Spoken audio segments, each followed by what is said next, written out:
Major support for Do the Math has been provided by Chevron, Edison International, the Kern County Superintendent of Schools, Kern High School District, Panama Buena Vista Union School District, and Valley Strong Credit Union, with additional production assistance provided by these supporters of education in Kern County and throughout the state of California.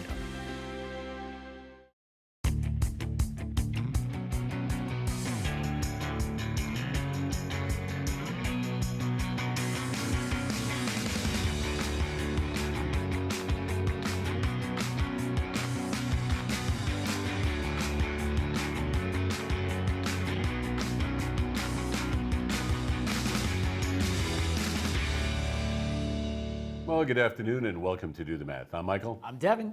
I'm Arielle. For math homework help, call in Bakersfield 636-4357.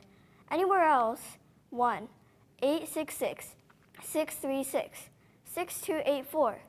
Email dothemath@kern.org. We're online at dothemathonline.net. And on social media. All right, thank you very much for that, Arielle. So where do you go to school? I go at Warren. And are you in 7th or 8th grade? 7th. 7th grade. Well, you like 7th. You'll be in 8th grade next year. Yeah. You cool with 7th grade right now? Yeah. Is there anything that is surprising you about junior high that you totally didn't expect? Well, I mean, not really. I mean, I was kind of told by my mom about like all this, like changing from schedules and like going to all these different classrooms, like, except like there wasn't lockers. But you've got it all under control? Yeah. So do you like going to different classrooms all during the day, or do you find that kind of chaotic? I think it's pretty fun. Do you have a favorite class right now? I mean, it doesn't have to be math. I know you're on Do the Math, but it can be any subject at all. So do you have a favorite class that you like right now? Probably band. Probably band. Good. Well, that's good. And I take it that you were in band before this year. Yeah. And what do you play as far as instrument? I play clarinet. Clarinet. All right. Have you thought about anything else, or like trying other instruments, or are you pretty good just staying with the one? Well, I mean, I actually play two. So I play clarinet and I play piano. But Oh, well, At see, the now same here we time? go. See, How we many go. hands do you have? That's amazing. Well, I have two. Could you do that? sure you could. Yeah, I guess. That's amazing. Great to hear. Do you do both at the same time? No. Have you tried? well, that's how she got this thing on her Oh, hand. yeah. Right? So anyway, so everything's going well with 7th grade. Yeah. What kind of math are you doing right now? Like, what did you do today or this week so far? Well, we've been kind of doing stuff like number lines, like arrows pointing this way, pointing that way, and then you have to figure out like where you started off. Maybe you start at 0, and then you do minus 1 1/2. I don't know, and then you do plus 1, something like that. Okay, so we might touch a little bit on that All right. a little later on, all right? First, though, I need you to help me out with our social media problem today. You ready? Yeah. All right, let's take a look at that right now. It's up on the screen. It says, how is this angle classified? So we've got a 60, we've got some lines, and it says acute, obtuse, and right. So Arielle, when you first look at that, what do you notice? What do you think of when you see that? Well, I mean, I see that it's not exact. I think it's an acute angle because it's not exactly like going like this, very out like that kind of. I Or don't know, what it's would kinda- it be if it did the other thing you were doing? Well, it'd be an obtuse angle if it was like that, and then if it were a right angle, it'd be like a square kind of. So the whole thing would be a square or part? No, just like one of the corners would be like a square. Okay, so instead of the little curved line where it shows the angle underneath the 60, that would be a square there?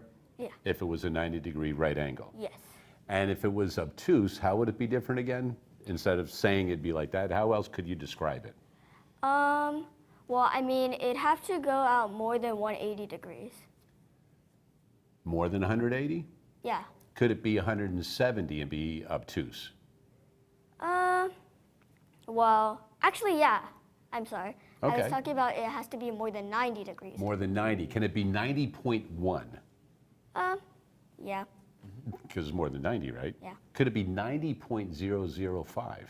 Yeah. Could it be 90? No. Because then it's the right angle. Yes. All right, so taking a look at all of these, it says 60, and that little symbol up on the 60, what does that mean? Do you know what that means? The little symbol, the little circle. Yes. Isn't that a degrees? Correct, degree, right? So it's 60 degrees, that angle. So we have acute, obtuse, and right. You said that a right angle is exactly 90 degrees. You said obtuse was more, so what is this? So this would be acute. All right, let's take a look and see if indeed acute is correct. There you go, nicely done. First problem out of the way. That wasn't so bad, was it? All right, 636-4357 is the phone number. We do have phone tutors available most Tuesdays and Wednesdays throughout the regular school year. If you phone in today and we do one of your math problems on air, you will be going to the Kern County Fair absolutely free, courtesy of the county fair and your friends here at Do the Math. So all you have to do is you have to phone in today to get that free ticket, and the fair goes all the way through Sunday evening. Time now for today's Math in the News.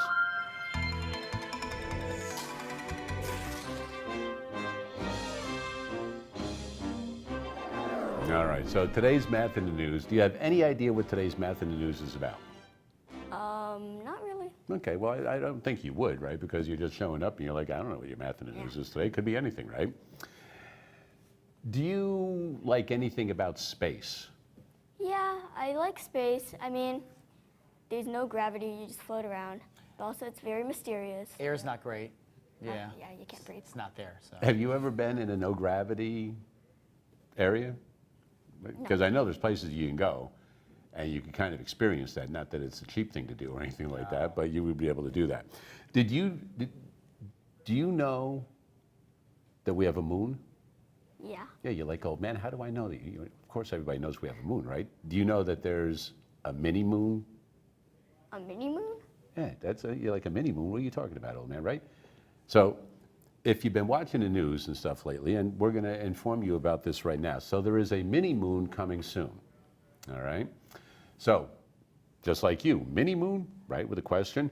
A mini moon, otherwise known as an asteroid, you've heard of asteroids before, right? Will start to orbit Earth later this week. So it's about the size of a small school bus or a trailer. It's about 33 feet across.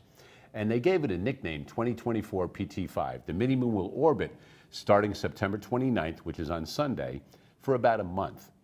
So this mini moon, this asteroid, is going to be in Earth's gravity pull, all right? And it's going to be in the orbit with our moon. Does that make sense? So it's not as big as the moon. That's why it's called a mini moon, all right? So now we can see what the path is going to be. And you can see where the moon is rotating around the Earth there. And you can see the mini moon is also on its own orbit. And it's going to be there for about a month. And you can see when it comes in and then it loops around. And here it comes. And it will be between the moon and the Earth for a bit and then on the other side of the moon. So that's the orbital path that the mini moon will be on, okay? But a lot of people go, oh, this would be pretty cool to see, but we're going to talk about that in a second. So a planet gains a moon when the planet's gravity captures it, all right? Just like our regular moon, right? Earth's gravity has it, all right? Unless other things are attracting it, it will stay in orbit. But because the rock is big enough and close enough, it can gain a semi-permanent orbit around the planet, okay? Only because it's big enough. A lot of them don't stay in orbit long enough to be considered in our orbital path. Does that make sense? Mm-hmm. All right. So one more thing, because some people go, well, I want to see it. Unless you have a very sophisticated telescope, we're not going to be able to see it though. All right. So here it says it's only 33 feet across. It'd be difficult to see even with a regular telescope. So you would need a high-powered telescope in order to see it. So if you knew somebody that had one of those, some sort of a university possibly or something like that, or sometimes they have astronomers clubs, Might be a live and they stream have somewhere online to ability follow, to do that, then you would be able to see something like that. Okay. So if anybody asks Who you how knows? many You might moons be does able to Earth see. have after September 29th, don't get tricked, because the answer is 2 for like 6 weeks. Yeah. Then so we can you go back to the answer Yeah, being it's got 1. like a little mini moon. So we have temporary trivia for the next couple of months. All right, so that is today's Math in the News. 636-4357 is that phone number. Don't forget, give us a call. You go into the Kern County Fair for free. Right now, we're going to take a look at the order of operations and how they all work.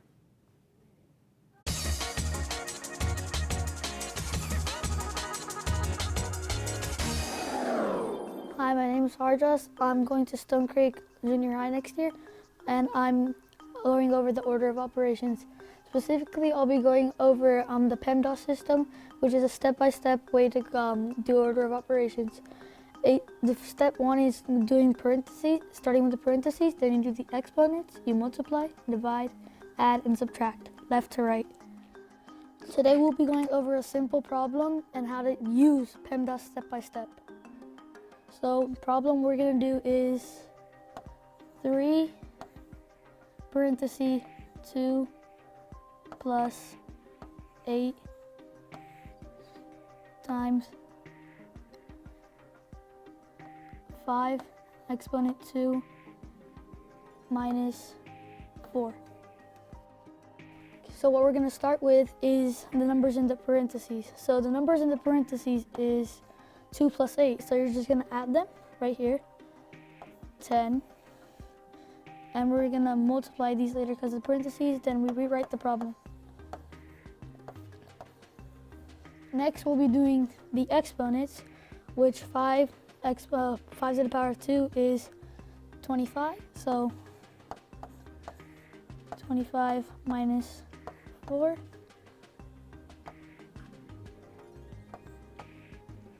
And then now we're going to be doing left to right on multiplication, division, adding, and subtracting. First we have multiplication, which is first on the list. 30 plus, and then rewrite the problem, 5 minus 25 minus 4. Next we're going to do 30 times 25. You can write it to the side, or if you want you can mental math it. I'll be writing it to the side.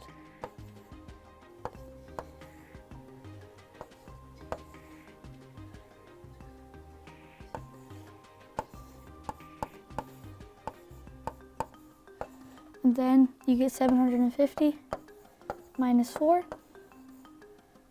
And then you get 746. That's a step-by-step explanation of how to use the acronym PEMDAS.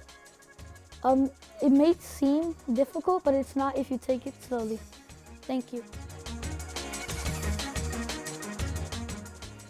And sometimes that is the key right there, to take it slowly. So thank you for that right there on the order of operations. You're familiar with those, right? So he was talking about PEMDAS. Do you remember, or have you ever heard another term for that instead of PEMDAS? GEMDAS? There you go, GEMDAS, right? So instead of just parentheses, students realize that there's other ways to group numbers, right? And then you have the multiply, divide, add, subtract. They have their inverse operations, right? Yeah. But a lot of times with the exponents, kids are like, well, you need the inverse of that, which is the radicals. So that's why we have GEMDAS. So good, I'm glad you remember that from last year. All right, you like science? Yeah. All right, cool. Well, you know what? We're going to check out right now with Sam and Justin and see what they're doing downstairs. Sam, what have you got going on? All right, hey, today we have Justin with us from Science for Kern. And yeah, so what do we got going on today? So we've left the cool comforts of the KCSOS building. We're here in the mean streets of science. And we are going to set this up with a great phenomena engineering problem, because that's the best way to do science. We see a problem, we want to solve it. So our students today have been tasked by the city to build a ramp at a park. And they're going to figure out what's the best incline for that ramp, so the kids have fun, but we're not really increasing the ER visits at our local hospitals. So they are going to collect a lot of data, and the great thing about this is that not only are we doing science and engineering, but things just blend together. So in the new math framework, data science is a huge thing. And the first step of it is we need to collect data. So to do that, we have set up a little model here. Okay. Now, this is not going to be the size of our actual ramp at the park, because we don't have miniature people, but we need a mini model. So you can see here, we have a makeshift ramp, we have our toy car, and then we have blocks to adjust the height. So the first thing all of our students are going to do here is they are going to collect a bunch of data at different heights to see where does our cars go. And you can see on their papers there, they have something to track all of their data that they're going to do. So now all we have to do is get it started. Kids, are we ready to start collecting data? You've never heard of someone so excited about collecting data before. Here we go. Are we ready? Yeah. 3, 2, 1. Let's collect some data. Come on. Here we go. So you can see here this group. Perfect. They're starting with 15. it up. You said we have 15 blocks and all, so we just need to stand for Oh no, this is too much fun. I'm gonna go to the ER with this one. Seriously. Ready? And Oh no. that might Right. And then you can see here now they're going to collect their data.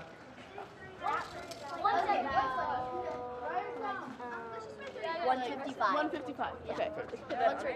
155, don't need a helmet yet for that one. Let's try to increase it. Let's make it a little bit more dangerous.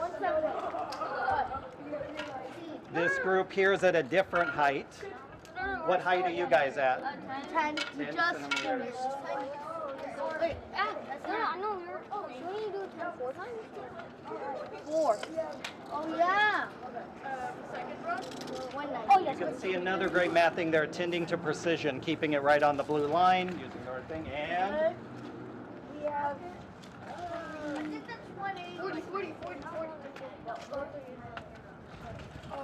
180 there, perfect. And then our group here, what are you measuring at? What height? 180. Right now we're going to appear at 40. Okay, so this said 40, and what's your height on your block? We have 6 centimeters. 6 centimeters, Yes. and meaning how high is each block? 1 centimeter. Oh, so how many blocks do you got? 6. Okay, 6 centimeters, perfect. And where are you starting it at? We're starting Starting it right there every single time? yes. Perfect. In And the what's your middle. measurements been so far? All right, so we have 30 on the first one, Okay. and we have, this is the second one, 40. And do you think you can make it a little more dangerous? All right. Yes. All right, so they're going to be doing a lot of math here, and we'll let them just keep measuring and riding the ramp. So we'll see you guys back in the room next time, right? Yes. All right, back to you, Mike. Sam, also thank you to Jannsen from KCSOS STEAM and Expanded Learning for conducting that activity today. So far, they're just collecting a lot of data. Right now, we have Arielle, a 7th grade student from Warren, and you're feeling pretty good. All right, you want to work on, I know you said you were working on number lines so far in class just recently.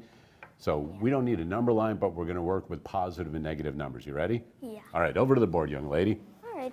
So we'll have Devin go ahead and put these numbers up. So we have negative 5.25 plus 6.75 plus, open parentheses, negative 3.25, close parentheses, plus 4.50. We've got 4 positive and negative decimal values that we're going to try to combine together. Let's see if we can evaluate how to combine these 4 values. What are your initial thoughts on how we might approach this? Well, so we'll start by tackling these first 2 numbers. You want to go in order with these? Yeah. Okay, let's try that. Go ahead and start combining those. All right, so we got negative 5.25, right? Correct. And then plus 6, I'll just write it up, 6.75. Oh, that's interesting. You decided to put the greater value towards the top using properties of addition. So Yes. you're using commutative there. Okay. Yeah. So then you could actually just subtract this, just like a regular old subtraction problem. So here's 0, and then 5.1. So you're treating negative 5.25 plus 6.75 as equivalent to 6.75 minus 5.25. And we're still get to 1 and 5/10 or 1 and 50/100. Okay, so these two together have combined to positive 1.50. Okay, where do we go from here? All right, so now that we got that, we can look over here. So this is, what, negative 3.25? It is. I do have a question for you. Do we have to go in this order? No, we actually don't have to go in this order. Okay, You could kind of do it like a commutative property. let's do that. What if we combined 1.50 with 4.50? Would that get us an easier number to work with for the end? Yes, that So will. let's try that. 1.5. Well, do we even need these zeros at the end right now? No. Okay, The so zeros don't let's go really ahead and need- combine so you those. can technically just cross those out. If you Yeah, let's wanted get to. rid of those. We can erase them. We have a lot that we can work with here. So we have 1.5 and 4.5. These are both positive, so let's go ahead and add those. Yes. So Would you be able to do that mentally, by the way? Yeah. Okay, what would that be combined together? So it'd be just 6. 6, right? Because we have 4 plus 1 is 5, and we have 2 halves, 0.5 and 0.5. So that gets us 6. So we have 6. We've combined these 3 so far, and we're at positive 6. Now let's come back to this negative 3.25. What can we do with that? So now we can just do 6 minus 3.25. Okay, so we're treating that adding a negative as subtracting a positive. Those reciprocals are at play. We're bringing a lot of properties in here. So let's go ahead and combine those. Yes. All right, so this is basically just, yeah, you can just subtract it regularly. Let's do it. So you can do 6 minus 3, which is 3, and then 3 minus 0.25, which then becomes 2.75. You're treating that like $3 minus a quarter there, I can see, Yes. in essence. So when we combine all of these values, positives and negatives, we end up with a positive of 2 75 hundredths. There you go, nicely done, so 2.75. Arielle, do you have a favorite sport that you like to watch? I mean, I don't really watch sports, but for the Olympics, we watch fencing. Fencing. Yeah. That's pretty funny because I did a little fencing over the summer. They don't have fencing at CSUB, but think about volleyball, basketball, baseball, softball. Do you have any of those that you might want to go and check out? Let's do volleyball. All right, good. Well, you know what? You just won yourself a ticket courtesy of CSUB Athletics. You can go see any sport at all that you like, so congratulations on that. And right now, we're going to check out a little bit culinary calculations.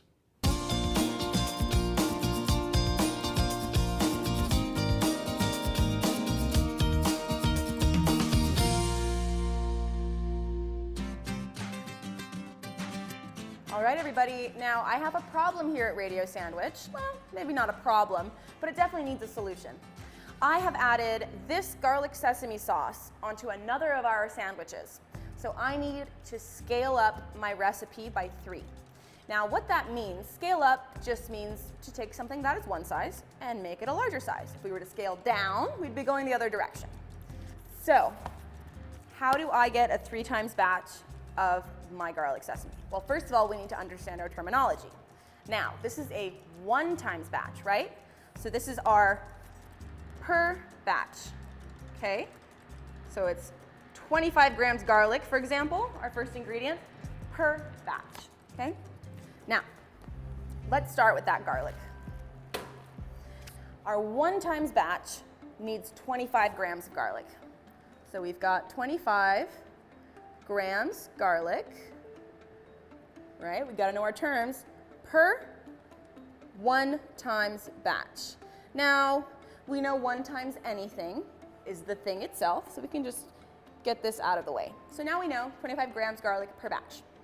We need to figure out how to get a 3 times batch, right? So we're going to cross multiply. Another way to kind of say this is to call this question mark and this whole term really x. That's what we're solving for, right? So first off, we're going to cross multiply. We've got 25 grams times 3, and that equals x.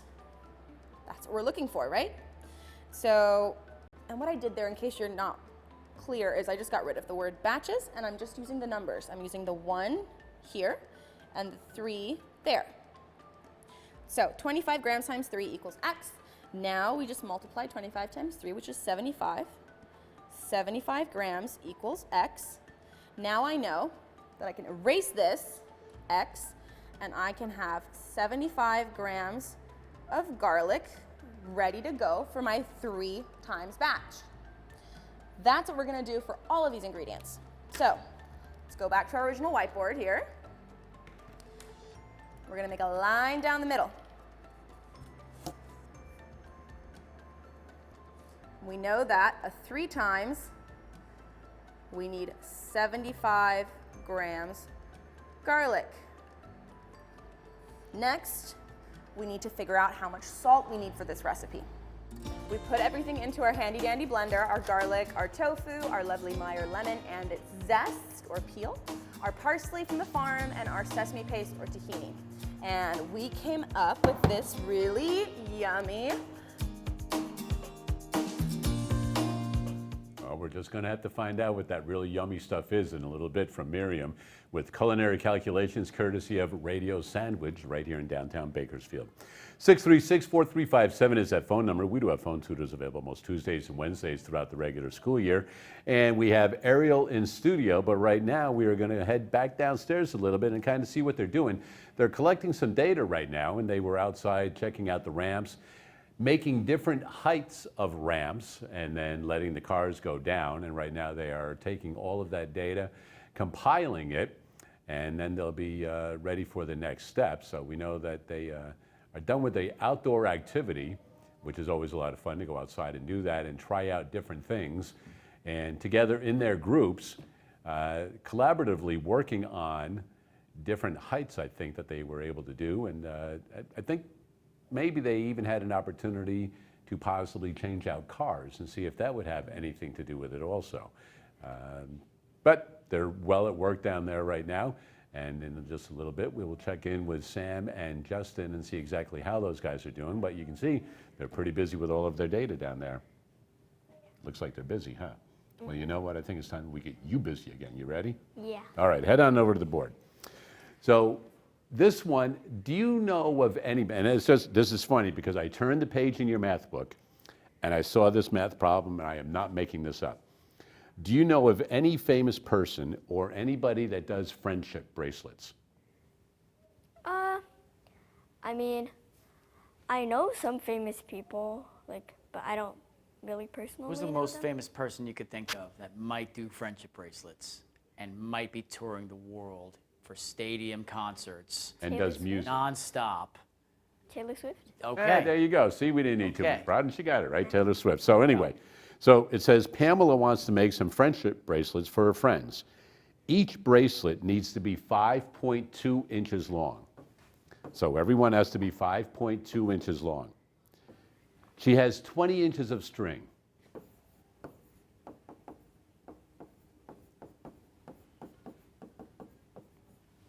So the question says, can she make enough for 4 of her friends?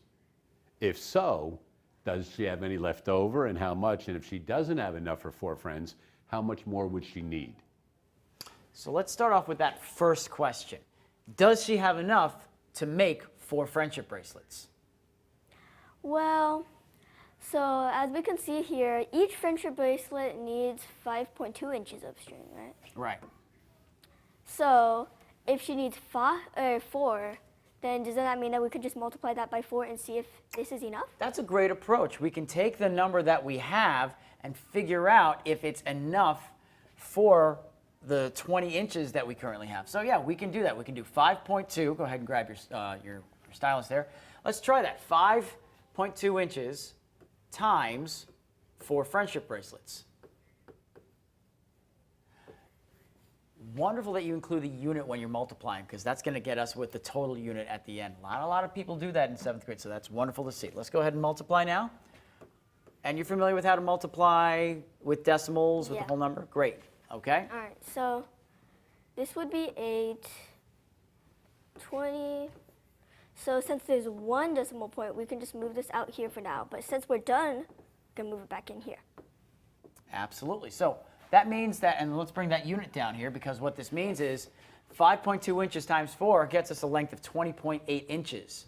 So do we have 20 inches to make 4 friendship bracelets? No. No, we're going to need a little bit more. But fortunately, we've done most of the work. How much more string are we going to need to make 4 friendship bracelets? Yeah, so this part's easy. You can just do this, subtract 20, so that's 0.8. So we're going to need 8/10 of an inch, which is very precise. Like, that's not too much more that we're going to need, but that will get us enough so that all of the friendship bracelets are the same size. We don't want to accidentally tell somebody with less string that, hey, like, I appreciate your friendship, and not as much as some of these other people who get 5.2 inch bracelet here. We don't want to infer anything or hurt any feelings. So this way, everybody gets exactly the same amount. All right, nicely done. Well, thanks for taking care of that problem right there. I know that we do have an order of operations problem that we're going to be doing from a phone caller a little bit earlier. We'll get to that in a little bit, but right now we're going to go back downstairs, check out what they're doing with that data. Right now we're going to check in with Sam and Justin. All right, so Justin, if somebody wants to do this project in a classroom or anything, what are all the All right. materials? There we go. that they need to use? So good thing about this, really easy and really flexible. The first thing we need, of course, is a car. This is just a Hot Wheels car. Parents at home, you probably stepped on this multiple times when you've been up at night and your kids haven't put it away. But any Hot Wheel car, doesn't matter what version it is. Then we need a ramp. This is just a piece of particle board. So what it is, it's cut and just something that's flat, smooth, and can be lifted up by our final thing is these are actually math manipulatives. This is a hundreds block, but again, Legos work great. Just think as parents, anything you step on at night can be used for science and STEAM and engineering. But something where they can measure. This is 1 centimeter, so anything. You could cut blocks of wood, anything you wanted for it. And then of course a ruler for it. And in this one, because it's science and math, we're using the metric system, which again, the kids need to know the metric system in there. So that's all we need for it. And you've seen that we have done our data collection. The next phase in data science is we need to display this data. We need to do something with it. So we have a really cool way to do it. You can see all of our students, they're writing on Post-its like crazy. And what we're doing is we are presenting it up against this graph.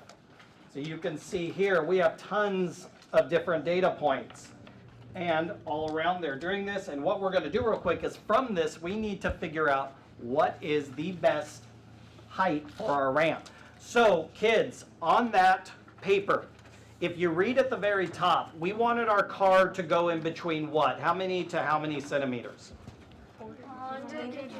Between 100 to 200. So what we're looking at is we're looking at a zone from here to, sorry, I've got a marker right around you, to right there.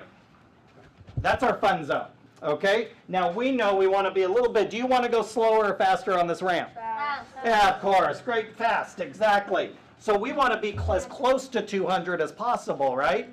Now the cool thing about this, these are different colors because they represent what?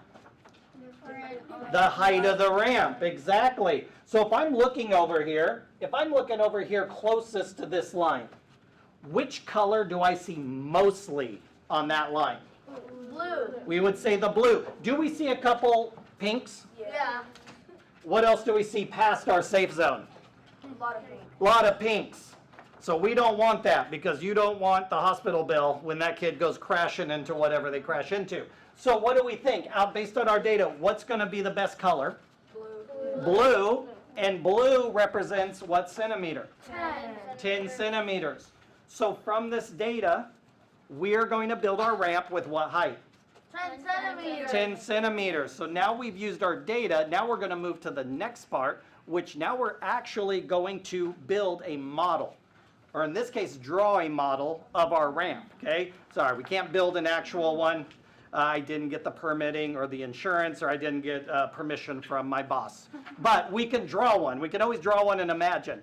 Here's the problem, though, and here's where more math comes in, is do we want a 10 centimeter ramp? Would you want to go down the ramp outside? Would that be very fun? No. Is that kind of little? Yeah. What that's called a scale model. So because it's a scale model, we want to go up to what it would actually be in real life. Okay? So if you turn it on the back, you can see that it was originally 10 centimeters, but the ratio is I wanted 180 times that height. So what you're going to do with your partner is you're going to do the math. Look at that plug. I didn't even get paid for that one. You're going to do the math, and you are going to figure out if it's 10 centimeters on our scale model, and we needed 180 times that height, go ahead and figure it out. And someone, let's see if we got it. I'm just going to give you that direction. Go ahead and see if you got it, and share with your partner if you think you got it, and tell them how you got it.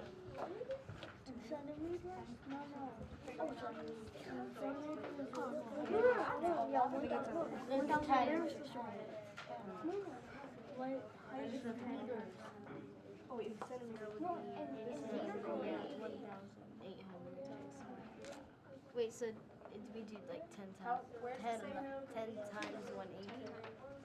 10 times 180, because it's 180, 1 and 180, and it's 10. Do you like that? Do you think that would work? Okay, yes. So where does it show 1,000? Oh, it's right here. So it's a 1 to 180. So if it was 10 centimeters, then how are you going to figure that out?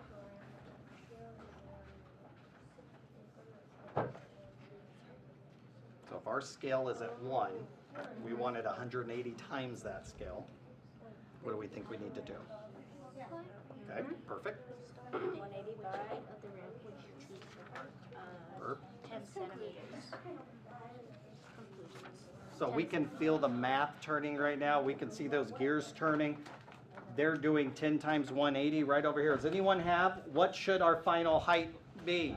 1,800. 1,800 centimeters. So what they're going to be doing is they're going to figure out what that is in meters.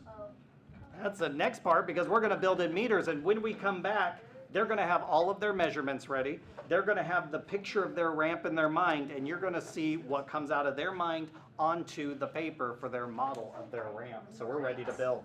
All right. So you guys got your ratios figured out here? All right. So now we're just moving on, right? Okay. Are you ready to build your ramp? Ready to model it? Not yet. Okay, not yet. Are we ready to model our ramp here in a minute? Almost. Okay, we're working hard. We've got a little bit, but we will be ready when we come back. All right. So we're going to let these guys think about it, and we'll send it back to you, Mike.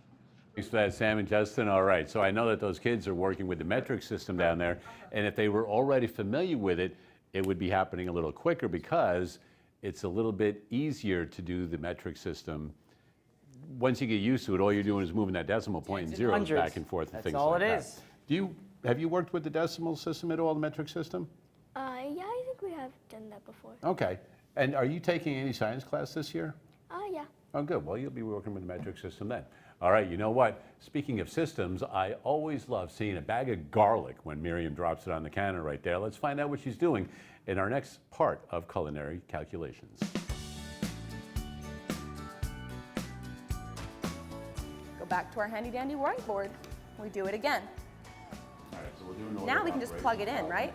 We know that we are working with one batch. We know that we're trying to get 3 batches. We can just remove the garlic from the top and use salt instead. So the original recipe had 20 grams salt in each batch. We need to figure out X, right, which is our grams of salt. We're going to cross multiply again. We've got 20 grams times 3 equals X. You guys are seeing a pattern, right? So 20 times 3 is 60, which means 60 grams is X, or another word for that is our variable, okay? Back to our original whiteboard. Now we know that I need 60 grams of salt for this 3 times recipe. Now that you guys see the pattern, we can just go ahead and do the rest, right? We multiplied this by 3, this by 3, just multiply everything else by 3. So we need 3 blocks of tofu. Looks like I need to go shopping because I only have 1. We need 50 times 3 grams of parsley, 150 grams parsley. We need 3 lemon. Got 1. We have 80 grams of tahini in our single batch. Tahini is a sesame paste, by the way. And we need 3 times 80, or 240 grams of tahini in our big batch. I'm going to write this up all neat in my recipe book, and I'm going to get on that 3 times batch of garlic sesame. And we'll see the pretty color and texture when we come back.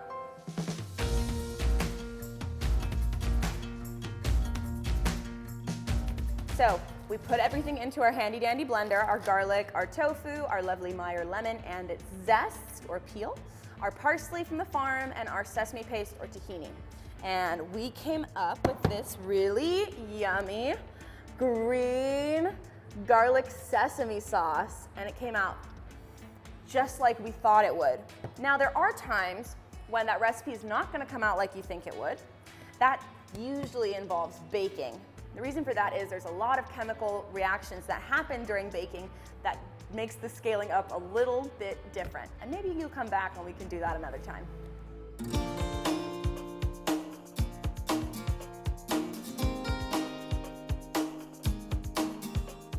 And thanks to Miriam and Radio Sandwich for those culinary calculations right there. 636-4357 is the phone number. We do have phone tutors available today. And as a matter of fact, a student called in today from Williams Elementary, Hargan, and Hargan needed to see a problem with order of operations. So we have Arielle in studio, an order of operations specialist. She is an expert at this. So what I'd like you to do is work with Devin and solve the problem that is up on the board. I went around and played with something that has a lot of those different elements. So we have 4 parentheses, 1 plus 5 to the third, close parentheses, plus 24 divided by 12.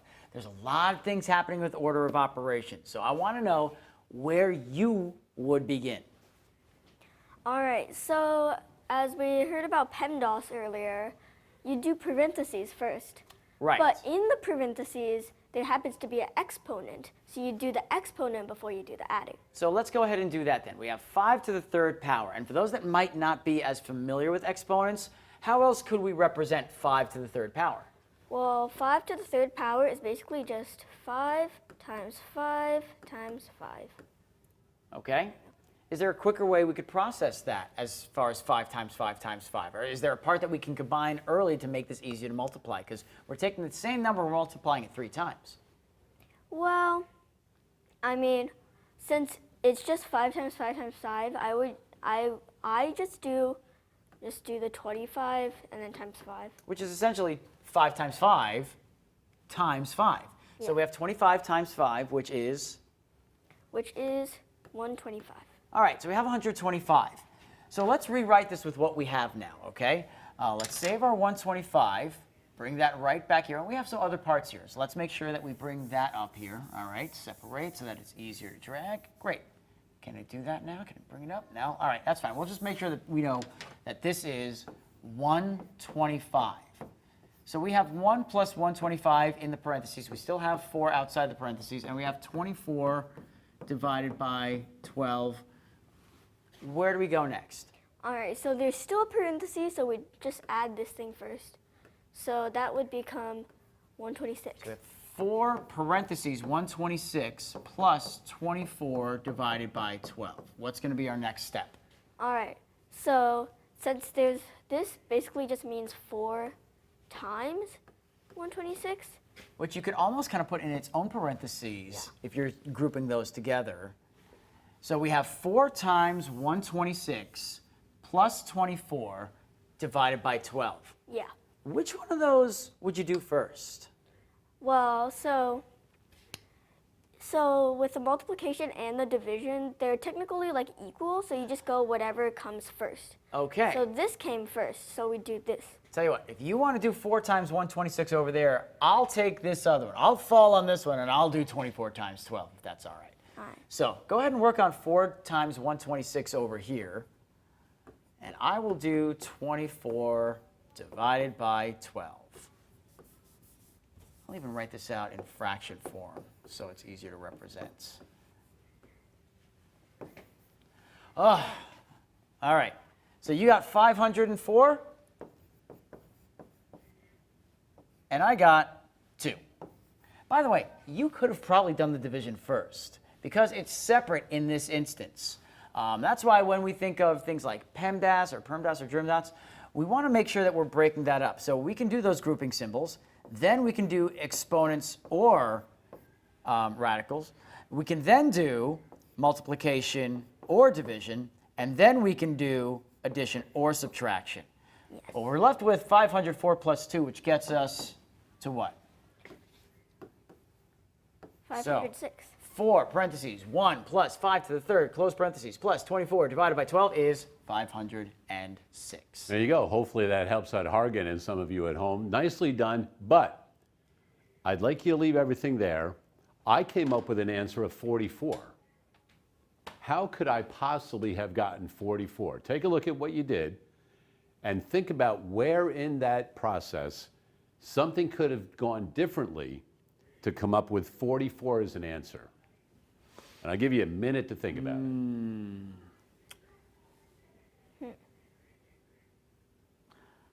This may be a common misconception that a lot of people have with order of operations, and I'm So wondering it's what towards your last steps. take a look at your third line maybe and start from there.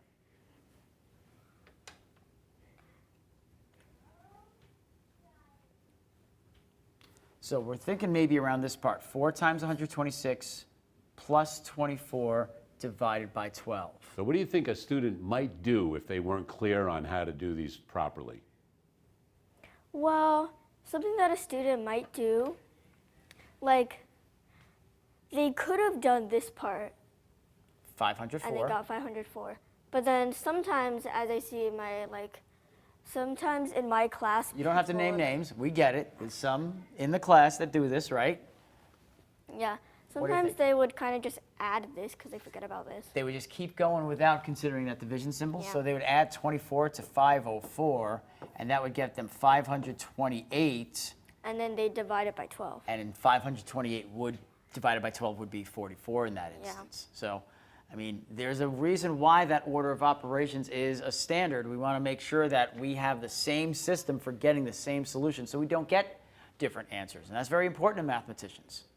Right, because there are rules and there's an order of operations, right? So I'm glad that you were able to do that. That's called error analysis. So when you see why another answer is on a multiple choice test sometimes they'll put 44 there because somebody might just keep going right across like that. And that's how they get you every Right, time. that's why they put the 44 Every right time. there. All right, 636-4357 is that phone number. Right now we're going to head downstairs. We're going to take a look at what they're doing. And they've still got their data, and it looks as though they're drawing a scale model right now because what they were doing is taking the number of centimeters that their ramp was and figuring out what the optimal height was so that they could get between that 100 and 200 centimeters for the car to travel, but obviously closer to the 200, and they're drawing their scale models right now. They had to work with centimeters, multiplying those, and then turning that number into meters, and then working on a scale model right there, and that's what the students are doing.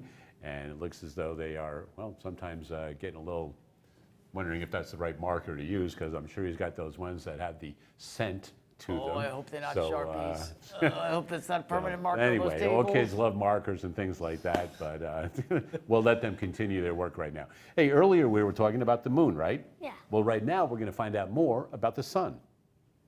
Space Place. In a snap. Where does the sun's energy come from? Every 1.5 millionths of a second, the sun releases more energy than all humans consume in an entire year. Without the sun, there would be no light, no warmth, and no life.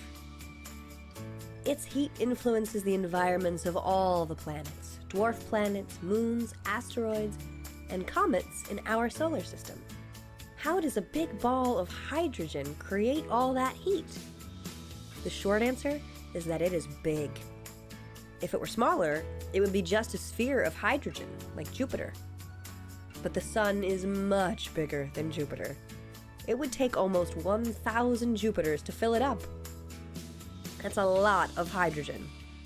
That means it's held together by a whole lot of gravity, and that means there is a whole lot of pressure inside of it. In fact, the pressure is so intense and the density so great that the hydrogen atoms collide with enough force that they literally meld into a new element, helium. This process, called nuclear fusion, releases energy while creating a chain reaction that allows it to occur over and over and over again. That energy builds up. It gets as hot as 27 million degrees Fahrenheit in the sun's core. The energy travels outward through a large area called the convective zone. Then it travels onward to the photosphere, where it emits heat, charged particles, and light. That heat powers the chemical reactions that make life possible on Earth, allows gases and liquids to exist on many planets and moons, and causes icy comets to form fiery halos. Those particles create a solar wind that pushes against the fabric of interstellar space, billions of miles away. And that light travels far out into the cosmos, just one star among billions and billions. Not too bad for a big ball of gas, no? Find out more about the sun at NASA Space Place.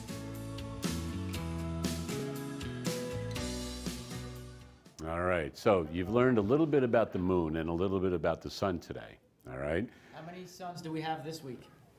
Yeah. Just the so one? which Okay, one do you that's think good. is more important, or you think has more significance on Earth, the sun or the moon? The sun. All right, so I'm going to ask you something a little bit right now.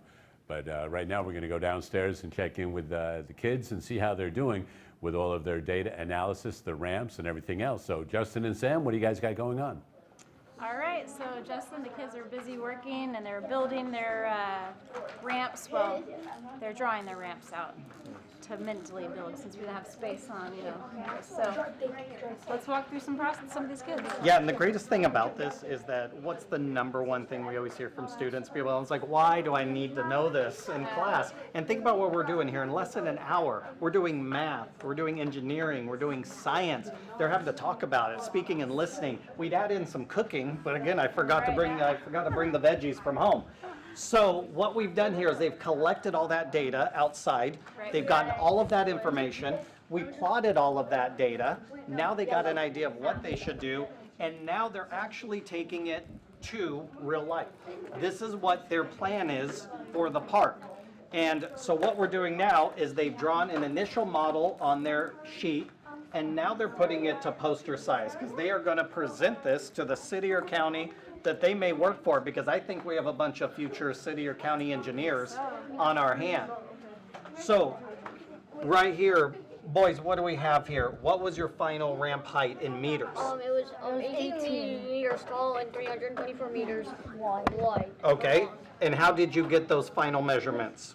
We saw the height of our ramp that was really good was 10 centimeters. So we converted that with the ratio and then divided by 100, and then we did the same here. That's pretty. You better stop. I think Mike may be getting a little nervous up there because I think we have another do the math host. But exactly right. And then what's this up here? So just a car. Oh, I like that car. Very nice. And you feel like it's safe? Yeah. Yeah. But it's fun still? Yeah. All right. Sounds good. Over here, what do we have? All right, so our height is 18 meters and our length is 80 meters. So we took one of our measurements and of course from centimeters and converted it to meters. Right. And now we're just making our car. Oh, All right. Okay. hey, the best part of teaching is when you don't have to do anything but sit around. I know. Good. Now we have, oh, I like this. Where are we looking at this ramp from? The front. The front. Yeah.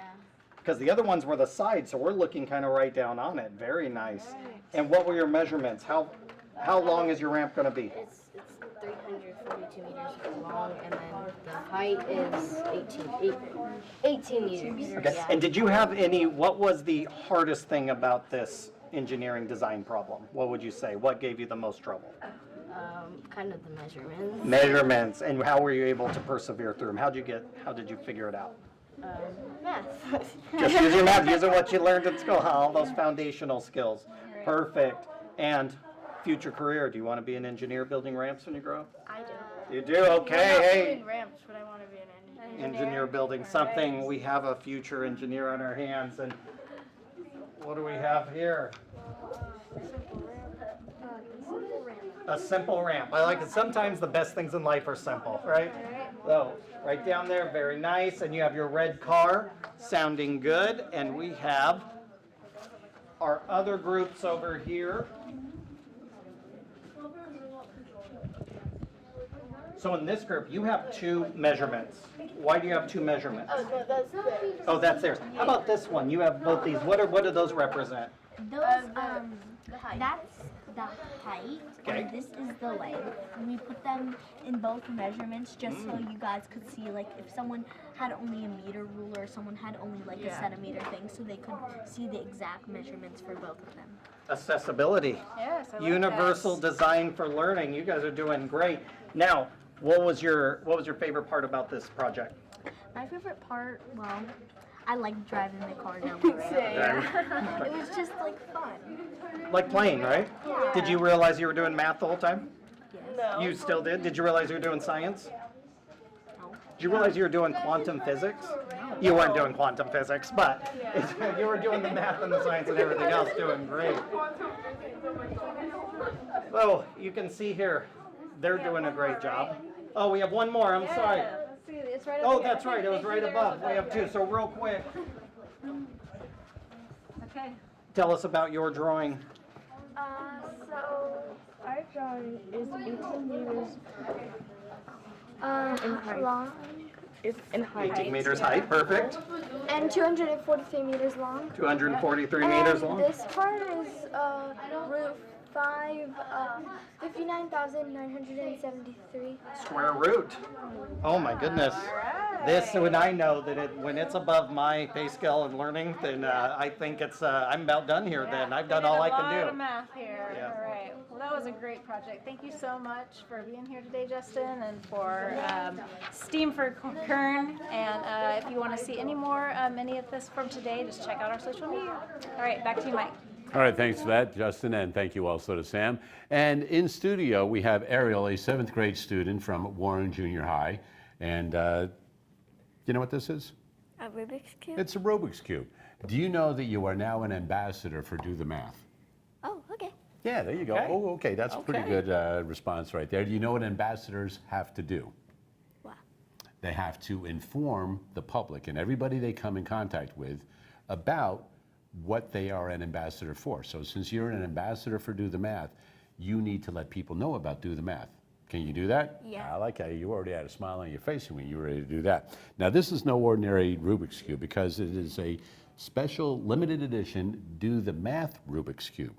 Have you ever seen one of those before? No. No, you haven't, because they're brand new this year. right. Nobody's seen those until this year. So I know that you have brothers and sisters here and stuff with you in the studio, right? They're watching and stuff like that. And one thing I want you to do is I want you to let them mess this up, and then you try to solve it. Okay. All right, you gonna be able to do that? Sure. All right, sure, that's what I like to hear. Do you like art? Yeah. Who doesn't like art? Well, you know what? Tomorrow is Art Day because we like to address all of the areas of STEAM. So we'll have somebody from the Kern Council of Arts here tomorrow, and we'll be talking about some murals. And Sam will be conducting an art class, figuring out radial symmetry, and that will all be happening tomorrow downstairs. So in the meantime, do remember we have phone tutors available on Tuesdays and Wednesdays between 3:30 and 5:30. I think we got rid of one of the fair tickets today, but we still might have some for tomorrow. So if you'd like to go to the Kern County Fair for free, all you have to do is give us a call tomorrow, 636-4357. Also online, dothemathonline.net, because you know that everything that you've done today, you're going to be famous now. Yeah. Yeah, she says, right? So you guys can go on dothemathonline.net, check out the YouTube stuff, and all of your friends and relatives throughout the world will be able to see you. Sound good? All right, did you learn a little something today? Yeah. Good. Did you have fun today? Yeah. That's the most important thing right there. And until we meet again, continue to do the math.